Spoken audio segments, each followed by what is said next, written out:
Inilah kisah cerita pengorbanan dan keberanian seorang prajurit komando yang bernama Trupo Matthew Anak Medan. Trupo Matthew Anak Medan berkhidmat di dalam Angkatan Tentera Malaysia dan ditempatkan di dalam pasukan Grup Gerak Khas atau lebih dikenal sebagai komando. Mungkin ramai di antara kita yang tidak ingat maupun tidak sempat di dalam insiden hitam yang terjadi di pertengahan tahun 2000, di mana kumpulan persaudaraan Al-Mauna, yaitu sebuah organisasi pengganas militer Malaysia yang terkenal dengan tindakan dekat mereka melakukan pencerobohan ke atas sebuah kem regimen askar watannya pada subuh 2 Julai tahun 2000. Kumpulan tersebut kemudiannya mendirikan markas rahsia di kawasan hutan berhampiran perkampungan di Sau, Negeri Perak, dan kemudian yang telah dikepung oleh pasukan Angkatan Tentera Malaysia dan polis di Raja Malaysia. Kumpulan militan ini akhirnya berjaya ditumpaskan hasil serangan oleh pasukan khas Komando Gerak Khas dari Tentera Darat dan juga pasukan elit komando Bat 69 dari polis di Raja Malaysia. Nama sebenar kumpulan tersebut ialah Persaudaraan Ilmu Dalam Al-Mauna dan lebih dikenali sebagai singkatan Al-Mauna.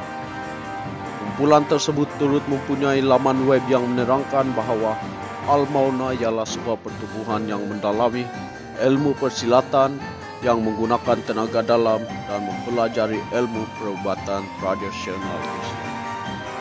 Mauna membawa maksud sesuatu yang amat luar biasa yang berlaku pada golongan orang Islam kebanyakan. Kumpulan ini mendakwa mempunyai keahlian seramai 1,000 orang ikhwan yang di seluruh dunia termasuk dari Malaysia, Brunei, Singapura, Mesir, dan Arab Saudi. Kumpulan pengganas yang berpusat di Gerik ini mempunyai ahli seramai 20 orang dan dipimpin oleh Muhammad Amin bin Muhammad Razali. Kumpulan Al-Mauna ini juga mempunyai tujuan untuk menggulingkan kerajaan Malaysia. Namun begitu, tidak semua daripada ahli yang menyertai kumpulan tersebut mengetahui tujuan asal pemimpin mereka. Kumpulan ini termasuklah seorang meja daripada Tentera Darat Malaysia yang sangat arif dalam mengenai selok-belok pergerakan keluar masuk dalam kem tentera serta di mana senjata api disimpan. Kumpulan ini telah mempunyai perancangan yang sangat teliti untuk menceroboh dan merampas senjata api milik Angkatan Tentera. Mereka memperoleh maklumat kelemahan dalam sistem keselamatan kem tentera dan melindungi 3 unit kenderaan pacuan 4 roda Pajero. Kenderaan Pajero yang dikatakan sama digunakan oleh tentera Malaysia diwarnakan dengan warna hijau dan menggunakan nombor pendaftaran palsu di sebuah garaj rumah di Kating.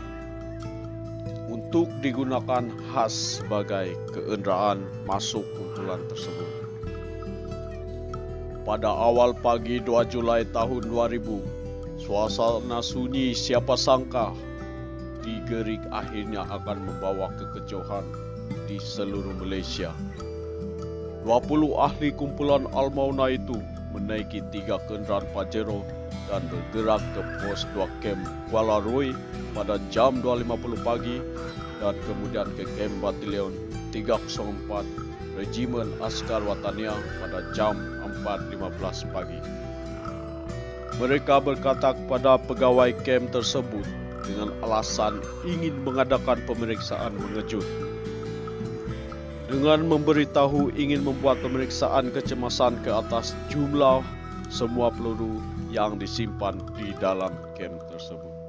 Atas pelbagai tekanan yang diberikan oleh Amin dan orang-orangnya dan diyakinkan oleh kehadiran 3 kenderaan Pajero yang menggunakan nombor pendaftaran tentera yang bermula dengan huruf Z, anggota tentera di kedua kem tersebut berjaya diperdayakan.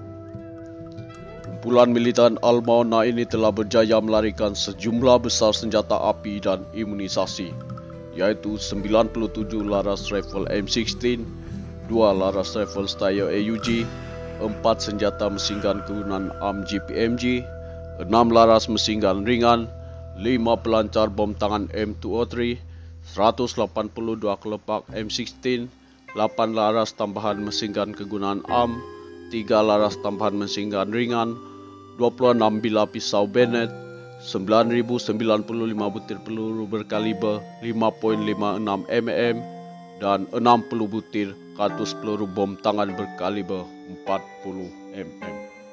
27 orang ahli tersebut kemudiannya menyembunyikan diri di dalam hutan Bukit Jenalik, Sauk, Negeri Perak.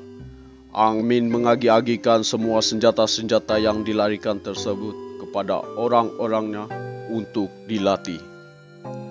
Bunyi tembakan yang jarang didengar oleh penduduk kampung hasil daripada tembakan senjata api tersebut telah menarik perhatian pihak polis.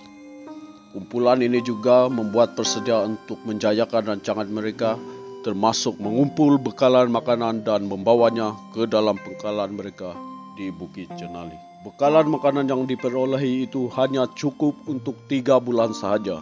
Mereka juga turut memperolehi senjata lain seperti parang dan senjata senapang panah untuk menjayakan misi mereka.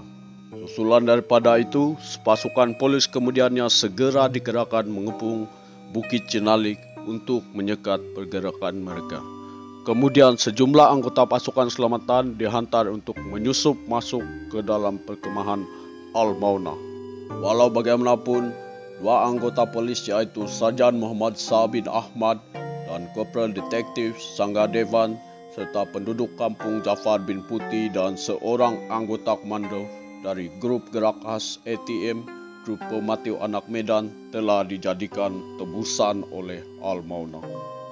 Dalam radio komunikasi yang digunakan oleh kumpulan itu, mereka memaklumkan bahwa mereka akan menyerang Kuala Lumpur sekiranya tuntutan ke atas Perdana Menteri Malaysia ketika itu, Datuk Seri sekarang Tun Dr. Mahathir Mohamad, untuk meletak jawatan dalam masa 24 jam tidak dipenuhi. Jafar pula ditangkap ketika beliau sedang meneliti dusun duriannya. Sarjan Muhammad Shah bin Ahmad menceritakan, semasa percubaan selama lebih 4 hari, anggota pasukan selamatan tersebut telah diseksa dan dianiaya.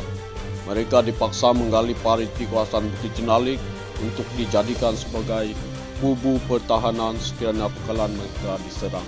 Pada sebelah malam, mereka telah diikat pada pohon durian dan pada masa itu Muhammad Shah dan Sangga Devan mengebumikan mayat Rupa Matiu di dalam salah satu parit buku tersebut.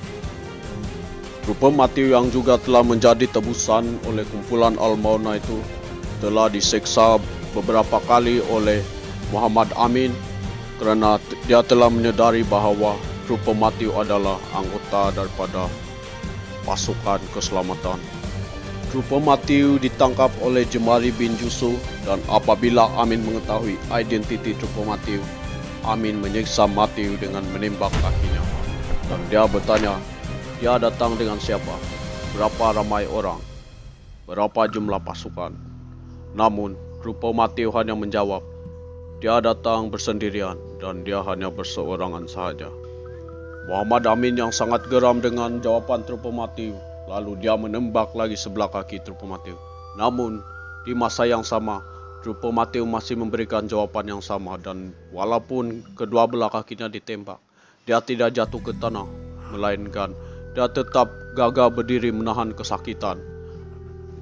Setelah puas menyiksa Rupa Matiu, namun masih tidak mendapat jawaban yang diinginkannya, akhirnya Muhammad Amin menyuruh rakannya, yaitu Jemari bin Yusuf, menembak Rupa Matiu sehingga mati. Rupa Matiu telah ditembak di bahagian belakang, lalu dia terus rebah ke tanah dan dia menghembuskan nafasnya yang terakhir. Dengan memilih memegang kerahsiaan pasukan, itulah keperwiraan yang ditunjukkan oleh Rupa Matiu untuk negara kita Malaysia. Pada pagi 5 Julai tahun 2000, seorang anggota Al-Mauna, Abu Bakar bin Ismail, telah ditembak oleh pasukan keselamatan. Sebagai tindak balas, Amin dan rakan-rakannya bertindak membalas tembakan. Semasa tembak-menembak tersebut, Sang Adewan telah ditembak mati. Mayat Sang Adewan kemudian dikebumikan bersebelahan mati oleh Muhammad Shah dan Jafar. Akhirnya, kumpulan Al-Mauna ini telah berjaya ditumpaskan oleh pihak keselamatan dengan taktik memujuk Muhammad Amin serta rakan-rakannya untuk menyerah diri. Sebenarnya, 2 jam sebelum insiden tersebut, ASP Abdul Razak bin Muhammad Yusof terlebih dahulu bergerak ke markas tersebut bersama dengan 20 orang anggota pasukan elit VET 69 Komando PGK PDRM menaiki bukit ke arah kumpulan Al-Mauna. Setelah mendapat perlindungan yang sesuai untuk ahli kumpulannya, ASP Abdul Razak bergerak bersendirian menyelinap masuk ke kubu. Dengan sikap berani dan tawakal, beliau menemui sendiri ketua kumpulan Al-Mauna iaitu Muhammad Amin. Maka berlakulah perbincangan dan perdebatan secara ilmiah antara ASP Abdul Razak dan Amin yang mengambil masa selama 2 jam dan akhirnya ketua kumpulan Al-Mauna tersebut bersetuju untuk menyerah diri. Maka setelah Amin setuju untuk menyerah diri, barulah ASP Abdul Razak memanggil pasukan Letnan Jeneral Zaini untuk proses peletakan senjata. Di atas keberanian dan kebijaksanaan perbincangan ASP Abdul Razak, beliau telah dianugerahi pingat Seri Pahlawan Gagah Berani SP atas jasanya. Akhirnya, pada Jun 2003, Mahkamah Persekutuan menolak rayuan Muhammad Amin supaya hukuman dikurangkan kepada penjara seumur hidup dan meneruskan hukuman mati atas beliau di atas kesalahan yang mengisytiharkan perang ke atas di Pertuan Agung. Muhammad Amin serta 2 orang rakannya telah dihukum mati, manakala 16 orang rakannya telah dipenjara seumur hidup. Demikianlah keperwiraan dan keterlibatan trup pematiu di dalam operasi Jenalik. Walaupun sudah 20 tahun berlalu, namun keperwiraannya tetap dikenang sampai ke hari ini. Sesungguhnya, keperwiraan, ketaatan, keberanian harus diikuti oleh pihak anggota keselamatan dan pelapis-pelapis yang baru. Keberanian dan ketaatannya di dalam pasukan harus dicontohi golongan generasi di masa kini. Keberanianmu muktamad, cepat dan cergas. Mando, mando, mando.